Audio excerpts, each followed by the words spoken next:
तो हाँ जी, तो हम इस क्लास में डिस्कस करेंगे। आपका एक्सरसाइज छूटा है लास्ट में, तो इसको पहले एक्सरसाइज में इम्पोर्टेंट है कि उसमें हम ये सॉर्ट आउट कर लें कि हमें रिएक्शन बैलेंस करना सीखा है नहीं। तो इसमें कौन कौन सी रिएक्शन आपके एक्सरसाइज में है वो मैं आपको बता देता हूँ, तो इसको आप देख लेना। जितनी भी रिएक्शन इसमें है तो इन सबको हम एक बार बैलेंस कर लेते हैं, ठीक है। ये आपकी एक्सरसाइज की रिएक्शन है, इनको हम बैलेंस कर लेते हैं। तो जी शुरू करते हैं इसको। तो सबसे पहले इसमें कुछ पॉइंट्स है जो आपको ध्यान रखना है। पॉइंट्स क्या क्या होंगे, जैसे कि इसमें आपको ध्यान रखना है कि पहला, कि किसी भी रिएक्शन का हम कंपोजिशन नहीं बदलेंगे। जैसे रिएक्शन में रिएक्टेंट होते हैं, तो कभी आपको जैसे बढ़ाना हो, माना मैंने लिखा NaCl, तो आपको पता है कि Na कॉम्बिनेट हुआ है Cl से, इसके पीछे बनने का रीजन है। तो आप इसको बैलेंस ऐसे नहीं कर देंगे कि आपको इसको क्वांटिटी बढ़ाना है, तो आप ऐसे कर देंगे Na2Cl। ये गलत होगा, तो उसका कंपोजिशन बदल जाएगा, ठीक है। आप क्या कर लेंगे, कभी भी आपको इंक्रीज करना हो या डिक्रीज करना, तो यहाँ स्टार्ट कीजिए एक रेगुलरली, 1 के बाद फिर 2, देन 3, 4, ऐसे आप इसको बढ़ाएंगे, जबकि ऐसे आप इसको बढ़ाएंगे नहीं। तो ये तरीका वाला गलत है उधर वाला, ये आप देख लेना एक बार। इसको हम अभी बताया भी था आपको, और ये 9th में भी आपने पढ़ा होगा। किसी भी कंपाउंड के पीछे बनने का एक लॉजिक होता है, उसको कभी भी चेंज नहीं किया जाता है, ठीक है। पहली रिएक्शन इसमें है HNO3 plus CaOH whole twice. मैं ऐसे लिख लेता हूँ इसको, ठीक है, आपको समझाने के लिए। और इससे बना है CaNO3 whole twice, means 2 time. तो इसको भी आप ऐसे लिख लो, आपको समझने में आसानी रहेगी। और प्लस में क्या बन गया जी, H2O, ठीक है। अब यहाँ एक एक करके, पहले आप ध्यान रखना, हाइड्रोजन और ऑक्सीजन को छोड़कर आप सबको देखो। आपने देखा कैल्शियम, यहाँ पर भी क्या है, कैल्शियम, तो ये भी 1 है और ये भी क्या हो गया, 1, बैलेंस हो गया। अब यहाँ पे देखिए हम नाइट्रेट वाला पोर्शन, तो ये है NO3, यहाँ पे कितने NO3 हो गए, 2। अब प्रोडक्ट साइड में 2 है, तो आप कहाँ बढ़ाएंगे, अब रिएक्टेंट साइड में, क्योंकि हमें ये सिखाया गया है कि रिएक्टेंट के साइड में जितने भी नंबर ऑफ एटम्स हैं उतने ही किस में होने चाहिए, जितने प्रोडक्ट में होते किस में होने चाहिए, रिएक्टेंट में होने चाहिए। यहाँ पे NO3 2 टाइम्स है, तो यहाँ पे भी हमें क्या करना पड़ेगा, इसका नंबर यहाँ पे 1 है, तो इसे क्या करेंगे, इंक्रीज करेंगे। तो 2 कहाँ लिखेंगे आप, यहाँ पे नहीं, आप इसको पूरे को 2 कर लेंगे। समझ में आ गई बात।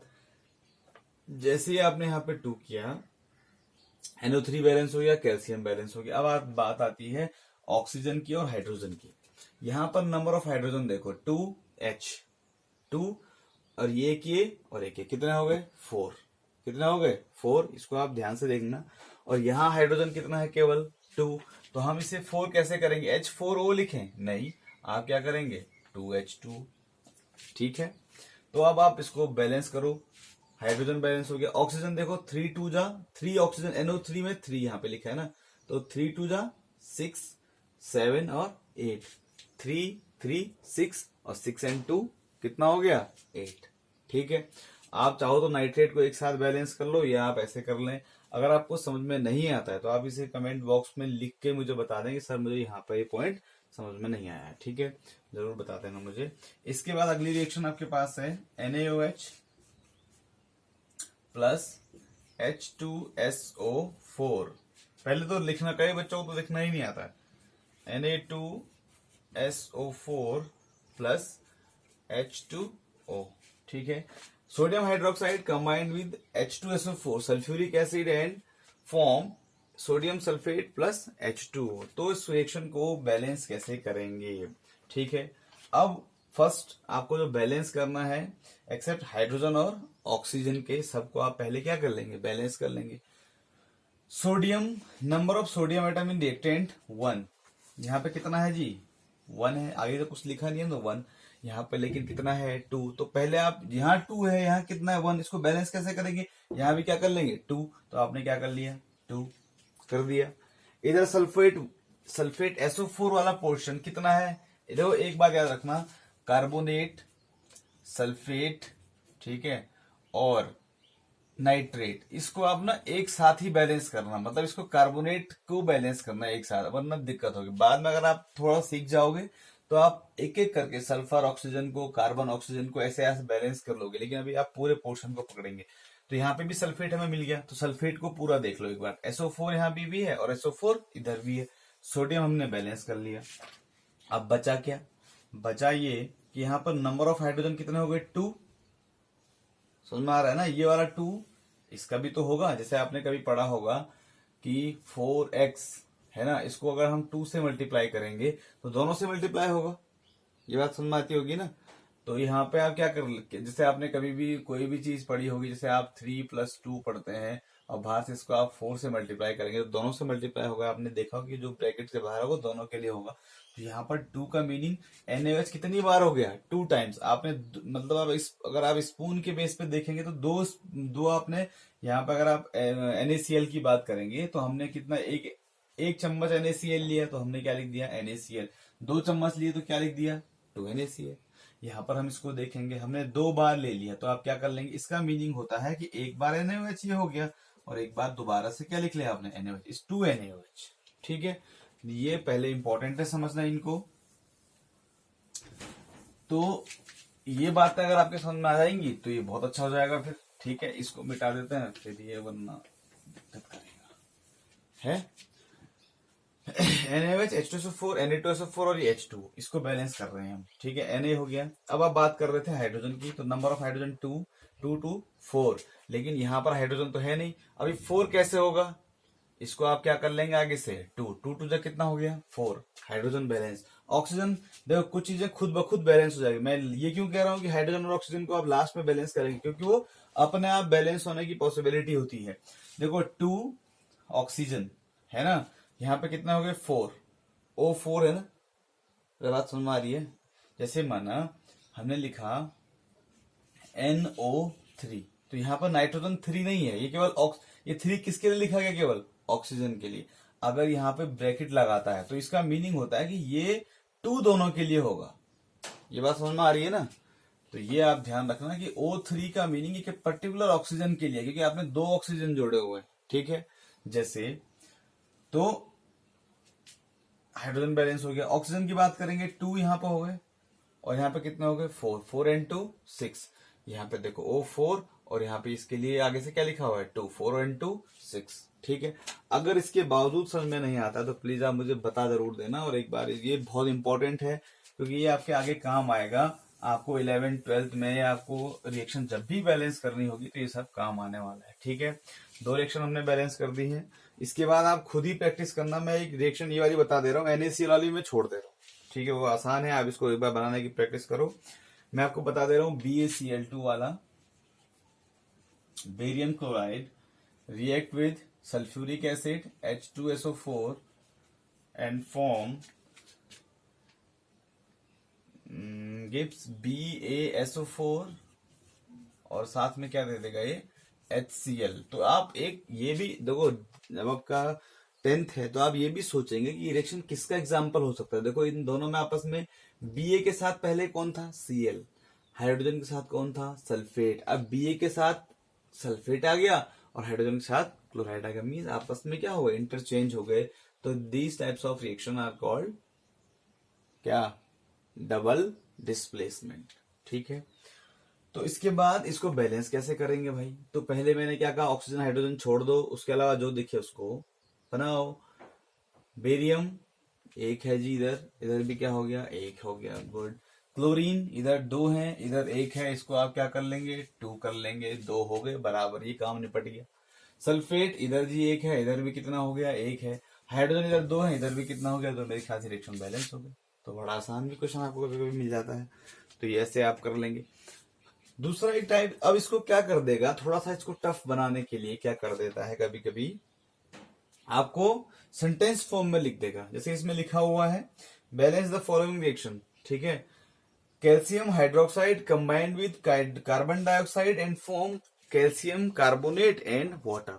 ठीक है, अब इसको सबसे इंपॉर्टेंट है भाई कि पहले इनके फॉर्मूले आप 9th में, जिसको नहीं आते हैं फॉर्मूले बनाने, वो जरूर एक बार देख लेना, वरना ये केवल रटने लायक रह जाएगा फिर। ठीक है, तो ऑप्शन आपके पास वही कि आप क्या कर रहे हैं, लास्ट में आपको रटना पड़े, वो मेरे ख्याल से बहुत अच्छा ऑप्शन नहीं है। आप पहले कोशिश करो पूरी समझने की। ठीक है, तो कई बच्चे रट लेते हैं रिएक्शन को, कोई काम नहीं आने वाला, क्योंकि जैसे ही आप थोड़ा सा चेंज कर लेगा आप उससे हट जाओगे फिर। ठीक है जी, तो पहला काम हमारा कि इसको लिखना, कैल्शियम हाइड्रोक्साइड कह रहा है। अब कैल्शियम हाइड्रोक्साइड का फॉर्मूला कैसे लिखेंगे, तो आपको पता होना चाहिए कैल्शियम, तो कैल्शियम का एटॉमिक नंबर है 20, तो 2, 8, 8 एंड 2, आपको पता है ये 2 जाएगा, पता है ना, मैंने 9 में पढ़ा रखा है ये वाला। आपको नहीं आता है तो आप एक बार उसको कॉपी आपके पास हो, उसको रिवाइज कर लेगा। दो इसके पास ऑप्शन क्या है, ये देखो ऑप्शन है कि 6 इलेक्ट्रॉन ले ले या 2 इलेक्ट्रॉन डोनेट कर दे, ज्यादा बेटर कौन सा है, तो आप 2 इलेक्ट्रॉन डोनेट करेंगे। 2 इलेक्ट्रॉन डोनेट करेंगे तो आपके पास चार्ज आएगा 2+, it means calcium have 2+ charge. Okay, then hydroxyl, hydroxyl -1, तो इन दोनों का आप कंबाइन करेंगे तो क्या बन जाएगा, Ca की मल्टीप्लाई बन जा, Ca बन जा Ca, OH 2 जा OH होल ट्वाइस, तो this is the formula of calcium hydroxide. Calcium hydroxide combined with carbon dioxide, what is the formula of carbon dioxide, आपको पहले से पता होना चाहिए, कार्बन डाइऑक्साइड CO2, या इसको आप ऐसे पता है तो अच्छी बात है, C+4 O-2, ऐसे भी आप इसको बना सकते हैं, ठीक है, तो ये ऐसे बन जाता है। लेकिन एक बात याद रखना, ये फॉर्मूला ऐसे नहीं बनेगा, क्यों नहीं बनेगा, क्योंकि इसके बीच में जो बॉन्डिंग होगी वो कौन से बॉन्डिंग है, कोवेलेंट बॉन्ड, जो आपको मैंने बताया था कोवेलेंट बॉन्ड वो होते हैं जो इलेक्ट्रॉन की शेयरिंग से बनते हैं, ठीक है, क्योंकि दोनों अगर माना दोनों पी ब्लॉक के एलिमेंट हैं तो दोनों पी ब्लॉक के एलिमेंट में पॉसिबिलिटी हुई कोवेलेंट बॉन्ड बनने की, और उसके बाद उसमें आप ये देखेंगे इस तरीके से फॉर्मूला नहीं बन पाएगा, केवल 9th में आपको ये देखना है, तो आप इसको फिलहाल देख लो कि हमको पहले से पता है कि भाई CO2 जो कार्बन डाइऑक्साइड का फॉर्मूला क्या है, CO2 है, तो इसका जो स्ट्रक्चर बन जाता है वो इस टाइप से बनेगा, बाद में आप इसको देखेंगे कि ये कैसे बनता है, ठीक है, तो CO2, गुड। नेक्स्ट अब कह रहा है कि it's formed calcium carbonate and H2, अब कार्बोनेट पे -2 चार्ज, CO3 लिख रहा हूं मैं ये, और कैल्शियम पे +2 चार्ज, दोनों को आप कैंसिल कर सकते हैं, तो क्या बन गया जी, CaCO3, इसमें कोई दिक्कत नहीं, और वाटर का फॉर्मूला तो आपको बचपन से पता है, ठीक है। तो अब इसको बैलेंस करने की बारी आती है, तो ये आप बैलेंस खुद ही कर सकते हैं, वैसे इसको देखो, कैल्शियम 1, यहाँ पर भी कितना हो गया 1, अब कार्बन यहाँ पे कितना है, यहाँ पे भी 1, यहाँ पे भी कितना हो गया, अब बात आ रही है जी और टोटली जो बैलेंस करने की वो ऑक्सीजन पे और हाइड्रोजन पे, हाइड्रोजन कितने हैं 2, यहाँ पे भी कितने हैं 2, मेरे ख्याल से 2 और 2 कितना हो गया 4, और 3 and 1 कितना हो गया 4, ये बैलेंस रिएक्शन नहीं होगा, नहीं भी होगी तो आप चेक कर लेना एक बार, इतना आपको करना आना चाहिए, ठीक है। इसके बाद मैं इसमें कुछ एक आध पॉइंट इसके बाद बताऊंगा इसमें, इसके बाद आप खुद ही इसको बैलेंस करने की कोशिश करना। देखो सबसे इंपॉर्टेंट आपको क्या लग रहा है इसमें, कि हमको फॉर्मूले बनाना आना चाहिए। अगर माना मैं रिएक्शन बैलेंस करना सिखा भी दूं और आप उसको फॉर्मूले बनाना ही नहीं आते हैं तो आप नहीं कर पाएंगे। जैसे इसमें एक इंपॉर्टेंट पॉइंट ये है जो आपको आपके साथ डिस्कस करना है मुझे, वो है एक्सोथर्मिक और एंडोथर्मिक रिएक्शन, ठीक है। इसमें आता है एक रेस्पायरेशन का, ठीक, तो इसको जरा आप अच्छे से पढ़ लेंगे और हम भी पढ़ लेंगे। ये रिएक्शन बैलेंस करना आपको आना चाहिए, ठीक है भाई, और ये नहीं आता तो आप फिर आप गड़बड़ी कर रहे हैं और आप अच्छे से पढ़ाई नहीं कर रहे हैं, ठीक। तो इसको देखो, एक रिएक्शन होती है एक्सोथर्मिक, एक होता है एंडोथर्मिक। एक्सोथर्मिक रिएक्शन का मीनिंग क्या होगा कि एक्सो मीन्स एग्जिट करना, किसी सिस्टम से हीट से कोई रिएक्शन बन रही है। रिएक्शन आप कैसे करते हैं भाई, एक टेस्ट ट्यूब आप ले रहे हैं ना, ये देखो रिएक्शन के लिए कोई हवा नहीं बना रहे हैं कोई, ये ना हम आपको ऐसे कुछ उल्टा सीधा पढ़ा रहे हैं। इसका सिंपल सा मीनिंग है कि आपने टेस्ट ट्यूब लिया, ठीक है, एक टेस्ट ट्यूब में आप कुछ ऐसा ले रहे हैं जैसे आपने 2 पार्टिकल मिला दिए, ये ध्यान रखना A+B मिल गया, ठीक है, और आपने जैसे ही टेस्ट ट्यूब में डाला और आपने देखा कि टेस्ट ट्यूब बहुत गर्म सी होने लगी है, ठीक है, और कुछ टाइम बाद हीट बाहर से निकल रही है। जैसे आपने कभी, मैंने एग्जांपल दिया कि चूना भिगाते हैं हम लोग, एक गांव में अक्सर करते हैं, ये गांव कहीं भी चूना तो कहीं भी, तो आप क्या करते हैं, ड्राई लाइम होगा उसमें वाटर को ऐड करेंगे तो सिस्टम जब आप देखेंगे बाल्टी पे तो वो बहुत खोलने लगता है, उसके बाद हीट इतने बबल्स आने स्टार्ट हो जाएंगे। इसका मीनिंग ये हुआ कि इस सिस्टम से हीट जनरेट हो रही है, क्या हो रही है, जनरेट, तो जनरेट होकर कहाँ निकलेगी भाई, बाहर को निकलेगी। इसका मीनिंग क्या हो गया, एग्जिट, तो एक्सोथर्मिक मीन्स जिस सिस्टम से हीट बाहर निकल रही है उसे आप क्या करेंगे, एक्सोथर्मिक कहेंगे, और उसका साइन होता है प्लस का, ध्यान रखना साइन क्या होगा, प्लस का। जिस रिएक्शन में प्लस हीट लिखा हुआ है इसका मीनिंग उस सिस्टम से हीट क्या हो रही है, बाहर जा रही है। पहचानने का तरीका है ये वाला, कभी रिएक्शन में बोल देता है, इस रिएक्शन में माना कह दे कि इसके बाद लिख देगा वो प्लस हीट, तो कोई कह देगा भैया बचाने कौन सी रिएक्शन होगी ये वाली, बताइए आप, तो आप बताइए प्लस हीट है, इसका मीनिंग प्लस इंडिकेट करता है कि दिस रिएक्शन जो होगी ये एक्सोथर्मिक प्रोसेस में होगी। ठीक है। दूसरी रिएक्शन क्या होगी कि माना A प्लस बी आपने रख दिया और आप 2 घंटे बाद ये कुछ हो ही नहीं रहा उस रिएक्शन में, फिर आप थोड़ी देर बाद क्या किया आपने, आप उसको बाहर धूप में ले आए, या आपने सोचा कि ऐसा करता हूँ एक बर्नर लेता हूँ, बर्नर के ऊपर इसे गर्म करना स्टार्ट करता हूँ, उसके बाद देखते हैं क्या इफेक्ट पड़ता है। तो जब आपने बर्नर के पास लगे उस रिएक्शन में कुछ प्रोसेस स्टार्ट हो गई, इसका मीनिंग इसको हीट की रिक्वायरमेंट है, इस रिएक्शन के लिए हीट रिक्वायर है। तो जब इस रिएक्शन में हीट जाएगा तब ये रिएक्शन स्टार्ट होगी, इसका मीनिंग इस रिएक्शन को आप कहेंगे एंडोथर्मिक। क्या कहेंगे? एंडोथर्मिक। टेस्ट ट्यूब का आप मान सकते हैं एक सिस्टम, जब सिस्टम हीट देगा प्लस साइन, जब सिस्टम हीट खींचेगा तो कौन सा साइन? Minus sign. क्लियर हो गई बातें? एक कह रहा है आपसे कि रेस्पिरेशन में क्या होगा, और आप इसको सिंपल सा ध्यान रखना, हम लोग खाना खा रहे हैं, ठीक है, खाना खाने के बाद कभी भी ध्यान रखना हमारे जो फूड में ज्यादा जो क्वांटिटी होगी वो किसकी होगी? कार्बोहाइड्रेट की होगी। उस कार्बोहाइड्रेट का जैसे ही ऑक्सीजन उसके साथ आएगा, समझ लेना ध्यान से, जैसे हमने खाना खाया ये वाला, और साथ में क्या आ गई? ऑक्सीजन। क्या बन गया? ऑक्सीजन। अब कार्बोहाइड्रेट का मीनिंग कार्बोहाइड्रेट, तो हमने यहाँ पे क्या लिख लिया? C6H12O6, ये ग्लूकोज का फॉर्मूला है। किसका फॉर्मूला है? तो इसका मीनिंग ग्लूकोज भी क्या है? कार्बोहाइड्रेट हो गया। ये बात समझ में आ गई ना? ये बात का टॉपिक। इस कार्बोहाइड्रेट ऑक्सीजन का आना मीन्स कोई चीज, भाई आप कुछ चीज आपने आग जलाई है ना, और वहां पूरा कमरा बंद है, वैक्यूम में, क्या आग जलेगी? नहीं जलेगी। लेकिन बाहर जब आप खुले में है, थोड़ा सा हवा चल रही है, इसका मीनिंग तब आग क्या करेगी? सपोर्ट, ऑक्सीजन सपोर्ट करेगा उसके जलने को। तो ये जब जलेगा, तो जब कागज जलेगा या कार्बन जलेगा तो क्या बनेगा? CO2 बनेगा। और साथ में जब हाइड्रोजन जलेगा तो क्या बनेगा? H2O बनेगा। आपने देखा, ये खाना, हमारा खाना, हमने इनहेल ऑक्सीजन को लिया, तो अंदर एक्चुअल में क्या हो रहा है? हमारा खाना जल रहा है, बर्न कर रहा है। तो इस प्रोसेस में ध्यान रखना क्या बन रही है? CO2। तब आप क्या करते हैं? एक बार जब आप सांस लेते हैं फिर आप छोड़ते हैं, क्योंकि वहां पे कौन सी गैस बन रही है? CO2। वो आपके अंदर नहीं रह सकती, कहाँ निकलेगी? सिस्टम से बाहर जब निकलेगी तो क्या बन के निकलेगी? CO2। और ये क्या बन जाएगा? H2O। हमारे लिए कौन इंपॉर्टेंट है? ऑक्सीजन। और ये किसके लिए इंपॉर्टेंट है? प्लांट के लिए। ध्यान रखना। तो इसका मीनिंग प्लांट के लिए, हमारे लिए ये ही किसके लिए जरूरी है? ह्यूमन के लिए। ह्यूमन के लिए ऑक्सीजन, और ऑक्सीजन कहां से आ रही है? प्लांट से। और CO2 कहां से आ रहा है? ह्यूमन से। ये बात समझ में आ रही है आपको? तो ये आपको, क्योंकि प्लांट एक प्रोसेस करते हैं, कौन सा प्रोसेस है वो? CO2 और H2O को ये कंबाइन कर देंगे और ये क्या बना देंगे? C6H12O6, और प्लस में क्या बना देंगे? O2। प्लांट का काम है O2 बनाना। O2 बनाने की मशीन प्लांट, और CO2 बनाने की मशीन कौन है? Human being. तो हम दोनों आपस में क्या हो गए? इंटर रिलेटेड हो गए, एक दूसरे के लिए इंपॉर्टेंट है। ह्यूमन के लिए प्लांट इंपॉर्टेंट, और प्लांट के लिए हम बहुत जरूरी हैं। तो ये ध्यान रखना। ग्लूकोज में जब ऑक्सीजन मिली, मीन्स जब ऑक्सीजन ऐड हुई तो क्या फॉर्म हुआ? CO2। साथ में क्या बन रहा है? H2O। ये CO2 जब बनेगा, CO2 गैस फॉर्म में है, तो सिस्टम से, हमारी बॉडी से क्या निकलेगी? बाहर निकलेगी। और साथ में वहां अंदर क्या जनरेट होता है? H2O।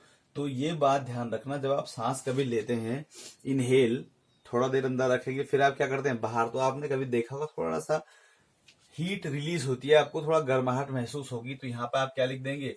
Plus heat. ये बात समझ में आ रही है? यहाँ पे क्या है? Plus heat. इसमें आप हीट को बाहर फेंक रहे हैं सिस्टम से। और ये फोटोसिंथेसिस कभी आपने देखा होगा कि पढ़ा है आपने, क्योंकि इसको, ये केवल दिन के टाइम पे ही होता है ना, दिन के टाइम पे, इसलिए कि उसके लिए क्या रिक्वायर है? हीट की जरूरत पड़ती है। तो ये ध्यान रखेंगे आप लोग। एक्सोथर्मिक रिएक्शन क्या होती है? एंडोथर्मिक रिएक्शन क्या होती है? और ये बहुत इंपॉर्टेंट चीजें हैं, रेस्पिरेशन वगैरह ये सब चीजें, तो इनको आप ध्यान से पढ़ेंगे और इन सबको नोट भी कर लेना। बाकी इसके जो अगला वीडियो होगा उसमें मैं पूरी एक्सरसाइज की एंड हो जाएगी, तो ये ध्यान रखना। Thank you, have a nice day.